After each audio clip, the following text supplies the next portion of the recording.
Olá, Manuel, tudo bem? Seja muito bem-vindo. Vou fazer a pergunta novamente, porque eu acho que você não estava me escutando ainda. Em relação claro, a expectativa em relação às eleições aqui no Brasil, nós temos diversos governos aqui na América Latina de esquerda. Aí eu gostaria de saber, os Estados Unidos estariam de olho nas eleições do Brasil? Sim, os Estados Unidos sempre acompanham as eleições de países-chave como o Brasil. O Brasil é o principal país da América Latina, não só em termos de tamanho, mas também população, tamanho da economia. Então, o Brasil é um país-chave em toda a região. Mas eu não acredito que esta visão dos Estados Unidos seja crítica ao processo eleitoral brasileiro ou até mesmo aos candidatos apresentados, porque ambos são candidatos conhecidos, muito conhecidos, não só do público brasileiro. Um foi já presidente do Brasil, o outro é presidente atual, então são cenários conhecidos. Eu acredito que geralmente, quando você tem um perfil ou um governo muito contra os interesses americanos, ou que tem um discurso contra os interesses americanos, é que é um desafio. Mas nos dois cenários não é o que nós temos. Há uma proximidade maior, obviamente, pelo governo atual, mas o outro candidato, o candidato de esquerda, ele não teve uma posição antagônica contra os Estados Unidos durante a sua gestão, e foram dois mandatos. Então, não acho que haja uma preocupação específica dos Estados Unidos em relação aos dois candidatos principais aqui no caso brasileiro. No caso, se a esquerda vencer, muda a posição do Brasil no cenário internacional? E se mudar, em que aspecto? Se Bolsonaro vencer também, continua os posicionamentos em relação ao presidente que os outros países já têm? É interessante, não é? Porque o Brasil ele adota, em geral, na sua diplomacia, que é o que interessa aí respondendo à tua pergunta, ele adota uma posição que a gente chama pragmática. Ou seja, o Brasil ele mantém relações comerciais, mantém relações econômicas com praticamente todos os países do mundo. Então não há um grande desgaste, nunca há um episódio, mesmo quando a gente tem uma alteração de governo. Agora, o que nós temos são posições dos governos que têm preferência por uma ou outra relação. Os governos de esquerda aqui no Brasil, principalmente aí durante a gestão do presidente Lula, eles deram uma preferência maior nas suas relações com países aqui da América do Sul, principalmente com governos de esquerda, né, como nós tínhamos na época e temos novamente com a Argentina. E no caso do presidente Bolsonaro, há uma visão mais ligada a relações com os Estados Unidos. Então, em termos de preferência, né, nós temos uma diferença entre a gestão de esquerda e a gestão atual aqui no Brasil. Mas como permanece o pragmatismo, eu acredito que não vai haver uma alteração muito grande, mas sim uma questão de uma preferência maior em algumas relações comerciais principalmente. Um agito, né, nos mercados por essa expectativa. A gente não está vendo muito agito, não. A gente viu o comportamento da Bolsa não relacionado às eleições, Uhum. né? Mas ainda há uma incerteza de haver uma definição sobre quem será o próximo presidente da República. Mas ela se esbarra também aí na questão de apresentação da política econômica de cada Uhum. candidato. Como que eles se diferem, principalmente os dois que estão ali acima nas pesquisas? Tua pergunta é muito importante, principalmente porque na eleição anterior, que o presidente Lula acabou saindo vitorioso, né, durante o processo eleitoral, o Lula era um candidato à época, e o candidato do governo, que era o Fernando Henrique, que estava saindo, tinha o seu candidato, que era o Serra. Então nós tínhamos os dois em disputa. E ali os mercados oscilaram muito. O dólar disparou, todo mundo deve ter isso na memória.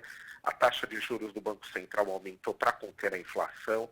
Então houve muita agitação no mercado por conta de uma expectativa de vitória do Lula naquela época, que acabou acontecendo, né? Ele acabou sendo eleito.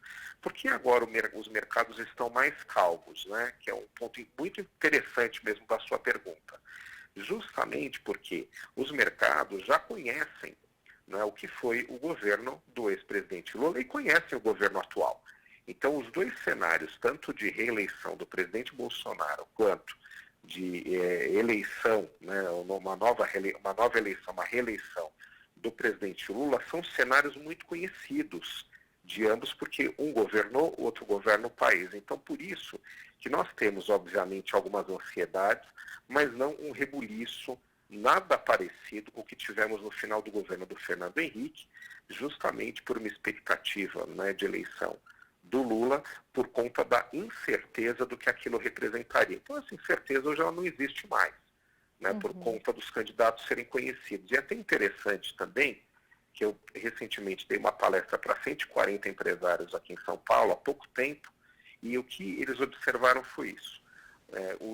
O cenário da incerteza, como ele não está presente, como você conhece, né, as propostas dos dois e os conhece em termos de governo, você diminui muitas expectativas.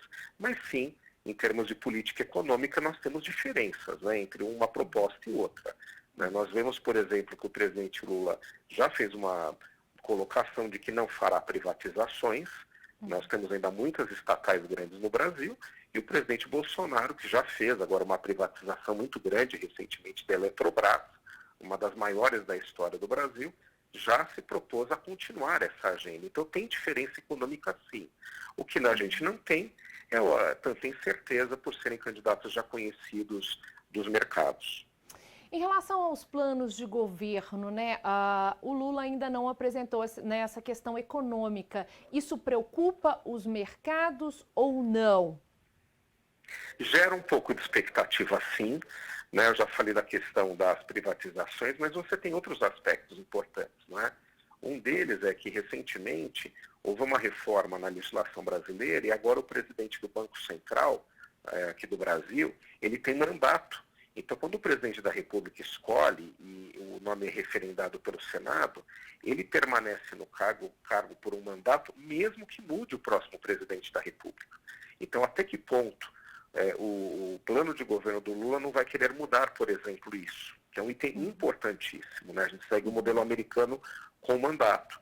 Né? E o presidente atual, foi ele que apresentou, ele não vai fazer uma mudança desse projeto. Então, há sim, né, um grau de expectativas, de incertezas, porque não está ainda muito desenhado e podem vir aí mudanças muito grandes em termos de política econômica. Então, nesse ponto, ainda há um grau de expectativa e de incerteza sobre o cenário futuro, já que ainda não temos um plano muito claro, e você mencionou bem, em relação principalmente ao candidato da esquerda. A força que a cadeira presidencial terá vai depender do poder não só, né, é claro, do próximo presidente, mas se ele irá compartilhar esse poder com o Congresso Nacional, que tem um papel muito importante na definição de regras, é claro, e os dois, né, nesse sentido, o Bolsonaro já está no governo e o Lula já governou. O que a gente pode esperar, né, realmente ali do papel dessas duas figuras, no caso falando que estão acima das pesquisas, em relação ao Congresso Nacional? É interessante, e você deixou isso muito claro, né? O Poder Legislativo é um dos poderes da República, ele tem um protagonismo. O relacionamento entre o presidente da República e o Congresso Nacional não é de hoje, que é um relacionamento complexo. Por que é complexo? Porque nós temos um cenário de muitos partidos políticos, mais de 30 partidos políticos. Então, mesmo quando o candidato sai vencedor para a presidência da República, ele não leva consigo o seu partido como sendo majoritário no Congresso, né? O que seria importante até no caso brasileiro, como a gente verifica em vários países do mundo, principalmente no sistema político europeu. Então, ele leva consigo uma coalizão de muitos partidos. E aí o que isso faz? Faz com que o presidente da República tenha que organizar um apoio no Congresso para aprovar seus projetos. Então, isso não é de hoje. O presidente Collor, Itamar Franco, Fernando Henrique, Lula, Dilma, Temer, todos os presidentes e o atual tiveram que, de alguma forma, conseguir uma composição. Né? Então, o presidente atual optou mais por negociar e compartilhar a negociação da utilização do orçamento. Né? A presidente Dilma, o presidente Lula utilizaram um método de trazer para dentro do governo lideranças políticas dos partidos, né? Tanto é que eles dividiam os ministérios com os partidos que compunham, né, a base. De qualquer forma, em qualquer um dos cenários, seja um vitorioso ou outro, e é o que tudo indica, os dois irão para o segundo turno, nós teremos o quê? que eles vão ter que negociar com o Congresso e vão ter que ceder parte do poder para conseguir essa composição e conseguir o governo que nós chamamos aqui no Brasil, né, uma expressão, governo de coalizão, que é esse que cede parte do poder do Poder Executivo, parte das prerrogativas para os partidos de apoio. Então, seja de uma forma ou de outra, eles vão ter que fazer essa composição. Voltando pela questão do cenário internacional, lá fora o clima também é de incerteza. Temos guerra, tivemos aí o cenário pandêmico e como é aqui também no cenário doméstico pela polarização, né? O chamado coquetel tóxico aí que a gente tem, isso também gera uma incerteza internacional ou não interfere? O cenário internacional ele continua muito incerto. O prolongamento da guerra da Ucrânia é o que nós temos de pior no momento, mas também temos ainda a expectativa de continuidade de recessão dos Estados Unidos e na Europa. Então esses fatores são realmente complexos e vão afetar o Brasil, afetam o mundo inteiro e o Brasil não foge da regra. Mas eu não acredito nesse aspecto que vai mudar a posição brasileira independentemente do qual dos governos saia vencedor, né? Nós tivemos uma neutralidade do Brasil na guerra por uma posição do governo atual.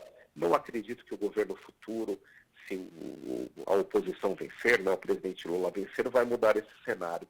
Então, em relação aos principais problemas internacionais do momento, esses mais relevantes aí que eu mencionei, eu acho que a posição brasileira não vai ter uma mudança substancial, mesmo que a gente tenha a oposição saindo vencedora no Brasil. Acho que o posicionamento vai ser muito parecido, até porque não há muito como fugir disso, né? O Brasil não é protagonista da guerra da Ucrânia, né, para se envolver diretamente naquele conflito, para mudar o que nós fazemos atualmente.